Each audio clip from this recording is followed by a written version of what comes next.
couldn't believe it. All of a sudden, I knew what was wrong with me. And he says, if you just do a few simple things, you are going to feel so much better. And I'm like, that's really great news. So he tells me I need to drink at least 2 liters of water a day and have 2 to 3 grams of salt a day and to stop eating gluten. Somebody just told you you probably shouldn't eat gluten. You're like, oh, I guess I shouldn't eat gluten. These things, plus wearing compression stockings in combination, would solve all my problems. Meaning, well, who knew? So I do everything he recommends for a whole year, and I really don't feel any different at all. So I go back for a follow-up in a year, and he asks me if I've done what I was supposed to, which I had. Gluten you haven't eaten at all. And I said, no, I haven't. He said, not even like a cracker? I said, no, I've been like super strict about it. He's like, even if you had like half a cracker, you messed it up, you have to start all over. You ruined everything. I then tell him I'm drinking the water, but I can't take the salt tabs because they make me throw up. So I was adding tons of salt to all my food. He says, well, I doubt you can get enough salt by doing that.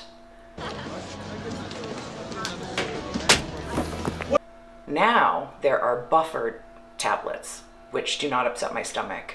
Thank the Lord. Thank you for all your power and your grace, dear baby God. He gives me referrals to gastroenterology and cardiology for my POTS. I go to the cardiologist and they examine me. They do a poor man's tilt table test. The doctor says, yes, you have POTS. Drink water, salt, compression stockings.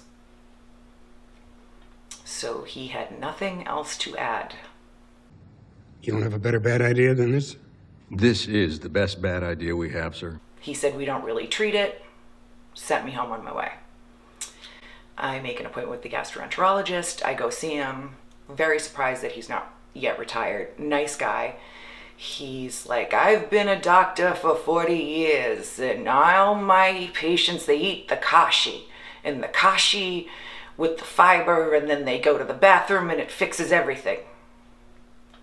Okay, so if I eat this cereal, my stomach will just correct itself. Yep, it's gonna be a rough couple weeks, but you hang in there. I said, okay. I hung in there. It was horrible, and my stomach was worse, not better. So I decided not to go back to him and to probably find another gastroenterologist. I like you, but you're crazy. By this time, real estate had really picked up. I had clients and I was busy. So I decided to spend 75% of my income on getting a place in Boston because I was so exhausted and I couldn't keep doing the drive. So I rented a 400 square foot apartment. That guy in a little coat. Don't. That guy in a little coat. On the 5th floor of a walk-up with no laundry. And I loved it. It was great. I have more time in between appointments if I need to come home and crash or whatever I need to do.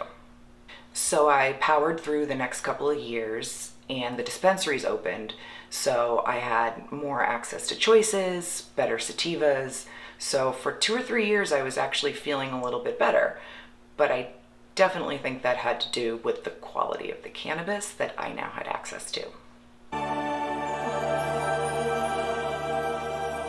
So we will leave it off here for this time, but get excited for next time because, as we know, things get worse before they get better. Next episode is the last episode of my medical journey.